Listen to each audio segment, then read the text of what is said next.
Did you know college students are among the most vulnerable to identity theft? Heather Johnson from the Better Business Bureau of North Dakota and Minnesota is here to talk about why college students are a prime target. Welcome to the show. Good to see you. Thanks. Thanks for having us. So why would they be a prime target for identity theft? Well, it's interesting. The Council of Better Business Bureaus did a study about a year ago. And what we believe to be true is that senior citizens are the most scammed group. But what we're finding is really that's not true. We're seeing this millennial population is falling victim more frequently than any other cohort. And so we start looking at why. Part of it has to do with experience, right? They haven't been around, they haven't heard about them, they haven't seen the scams. They're kind of off on their own. There's a little bit of invulnerability, right? It's not going to happen to me. And if we believe that senior citizens are more frequently scammed, then we're not part of that subsect, right? So we don't have to worry about it.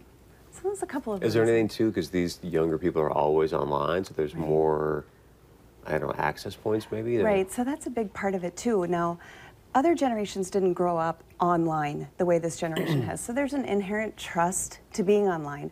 You know, not watching your private or your secure Wi-Fi connections. Sometimes you're doing things over public Wi-Fi that maybe you shouldn't be. And protecting your personal information. You know, when we were growing up and we got our driver's license, we couldn't snap a picture of it and put it on the internet for anybody to blow up and take a look at what personal information is on there. So that is a huge piece of it. That's a good point. I mean, thinking about back in the day when like Amazon first came out, people were like, I'm not putting my credit card online, are you kidding me? And Right. like now it's just like, hey, one Now click. it's saved on there, exactly. and it's your kids, you all go on it now. Absolutely, right. So we trust now that the internet is going to be secure, but we all know that isn't true, right? Look at Equifax. I mean, Right, right, and more comes with Equifax every day, doesn't it? I think another part too is since they are on their own, they're applying for those first credit cards, and they're starting to put more of their information out there, or you know, buying more of their games online and things like that. So it's out there. It is out there, and I'm not sure if we've done a really great job educating what personal information actually is. So scams are big business, right? We're talking $50–60 billion every year. It's not just somebody trying to get $250 off of you. They're looking for personal information. They text your cell phone to see if it's a live line. That makes you a commodity, right?